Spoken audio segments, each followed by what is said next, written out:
जय श्री कृष्ण, जय श्री राम। दुर्गा सप्तशती का तीसरा अध्याय सेनापतियों के सहित महिषासुर का वध का हिंदी में अर्थ बताने जा रही हूँ। जगदम्बा के श्री अंगों के कांति उदय काल के सहस्त्रों सूर्यों के समान है। वे लाल रंग की रेशमी साड़ी पहनी हुई हैं। उनके गले में मुंडमाला शोभा पा रही है। दोनों स्तनों पर रक्त चंदन का लेप लगा है। वे अपने कर कमलों में जप मालिका विद्या और अभय तथा वर नामक मुद्राएं धारण किए हुए हैं। 3 नेत्रों से सुशोभित मुखार बिंद की बड़ी शोभा हो रही है। उनके मस्तक पर चंद्रमा के साथ ही रत्नमय मुकुट बांधा है तथा वे कमलों के आसन पर विराजमान है। ऐसी देवी को मैं भक्ति पूर्वक प्रणाम करती हूँ। ऋषि कहते हैं, दैत्यों की सेना को इस प्रकार तहस नहस होते देख महादैत्य सेनापति चिछुर क्रोध में भरकर अंबिका देवी से युद्ध करने के लिए आगे बढ़ा। वह असुर रणभूमि में देवी के ऊपर इस प्रकार बाणों की वर्षा करने लगा जैसे बादल मेरुगिरी के शिखर पर पानी की धार बरसा रहा हो। तब देवी ने अपने बाणों से उसके बाण समूह को अनायास ही काटकर उसके घोड़ों और सारथियों को भी मार डाला। साथ ही उसके धनुष तथा अत्यंत ऊंची ध्वजा को भी तत्काल काट गिराया। धनुष कट जाने पर उसके अंगों को बाणों से बिध डाला। धनुष, रथ, घोड़े और सारथी के नष्ट हो जाने पर वह असुर ढाल और तलवार लेकर देवी की ओर दौड़ा। उसने तीखी धार वाली तलवार से सिंह के मस्तक पर चोट करके देवी की भी बाईं भुजा में बड़े वेग से प्रहार किया। राजन, देवी की बाह पर पहुंचते ही वह तलवार टूट गई। फिर तो क्रोध से लाल आंखें कर के उस राक्षस ने शूल हाथ में लिया और उस महादैत्य ने भगवती भद्रकाली के ऊपर चलाया। वह शूल आकाश से गिरते हुए सूर्यमंडल की भांति अपने तेज से प्रज्वलित हो उठा। उस शूल को अपनी ओर आते देख देवी ने भी शूल का प्रहार किया। उससे राक्षस के शूल के सैकड़ों टुकड़े हो गए।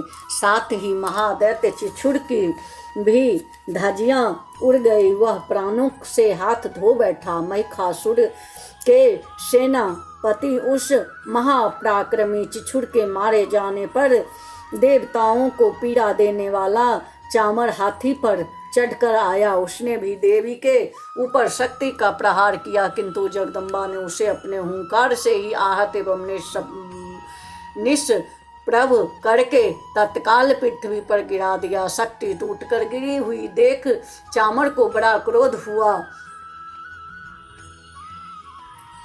अब उसने शूल चलाया, किंतु देवी ने उसे भी बाणों द्वारा काट डाला। इतने में ही देवी का सिंह उछलकर हाथी के मस्तक पर जा चढ़ बैठा और उस दैत्य के साथ खूब जोर लगाकर बाहु युद्ध करने लगा।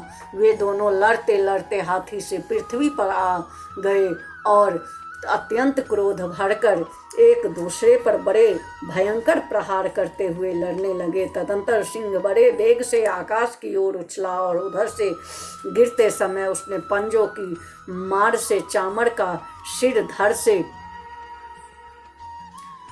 अलग कर दिया। इसी प्रकार उदग्र भी शिला और वृक्ष आदि की मार खाकर रणभूमि में देवी के हाथ से मारा गया तथा कराल भी दांतों, मुक्कों और थप्पड़ों की चोट से धराशायी हो गया। क्रोध में भरी हुई देवी ने गदा की चोट से उद्धत का चुंबर निकाल डाला। भिंडी पाल से वाष्कलकों तथा बाणों से ताम्र और अंधक को मौत के घाट उतार दिया। 3 नेत्र वाली परमेश्वरी ने त्रिशूल से उग्राशय, उग्रवीर तथा महाहनु नामक दैत्यों को मार डाला। तलवार की चोट से बिडाल के मस्तक को धड़ से काट गिराया। दुर्धर और दुर्मुख इन दोनों को भी अपने बाणों से यमलोक भेज दिया। इस प्रकार अपनी सेना का संहार होता देख महिषासुर ने भैंसों का रूप धारण करके देवी के गणों को त्रास देना आरंभ कर दिया। किन्हीं को थूथने से मारकर, किन्हीं को ऊपर खूरों प्रहार करके, किन्हीं को पूंछ से चोट पहुंचाकर, कुछ को सिंघों से विदीर्ण करके, कुछ गणों को वेग से, किन्हीं को सिंहनाद से, कुछ को चक्कर देकर और कितनों को ही निश्वास वायु के झोंके से धराशायी कर दिया। इस प्रकार गणों की सेना को गिरकर वह असुर महादेवी के सिंहों के मारने के लिए झपटा। इससे जगदम्बा को बड़ा क्रोध हुआ। उधर महापराक्रमी महिषासुर भी क्रोध में भरकर धरती को खूरों से खोदने लगा तथा अपने ही सिंहों से ऊंचे ऊंचे पर्वतों को उठाकर फेंकने और गर्जन लगा। उसके वेग से चक्कर देने के कारण पृथ्वी क्षुब्ध होकर फटने लगी। उसकी पूंछ से टकराकर समुद्र सब ओर से धरती को डुबाने लगा। हिलते हुए सिंहों आघात से विदीर्ण होकर बादलों के टुकड़े टुकड़े हो गए। उसके श्वास की प्रचंड वायु के वेग से उड़े हुए सैकड़ों पर्वत आकाश से गिरने लगे।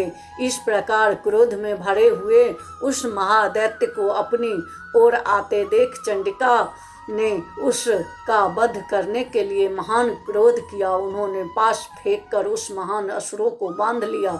उस महासंग्राम में बंध जाने पर उसने भैंसे का रूप त्याग दिया और तत्काल सिंह के रूप में वह प्रकट हो गया। उस अवस्था में जगदम्बा ज्यों ही उसका मस्तक काटने के लिए उद्धत हुई, त्यों ही वह खड्गधारी पुरुष के रूप में दिखाई देने लगा।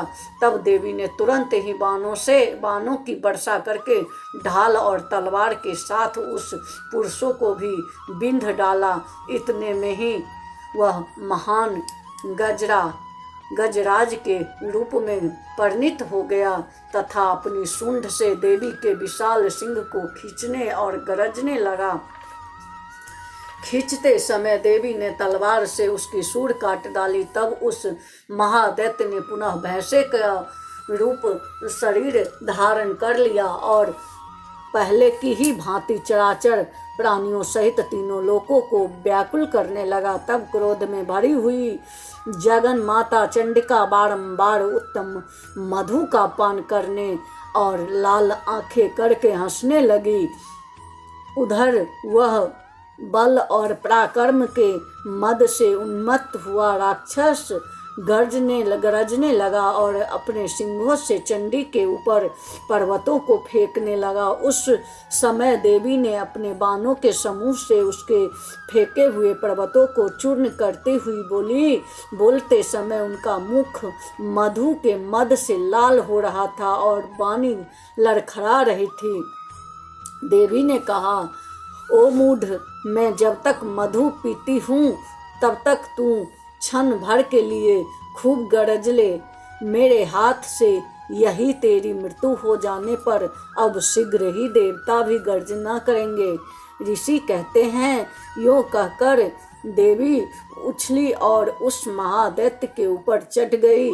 फिर अपने पैरों से उसे दबाकर उन्होंने शूल से उसके कंठ में आघात किया। उनके पैरों से दबा होने पर भी महिषासुर अपने मुख से दूसरे रूप में बाहर होने लगा। अभी आधे ही शरीर ही वह बाहर निकलने पाया था कि देवी ने अपने प्रभाव से उसे रोक दिया। आधा निकला होने पर भी वह महादैत्य देवी से युद्ध करने लगा। तब देवी ने बहुत ही बड़ी तलवार से उसका मस्तक काट गिराया।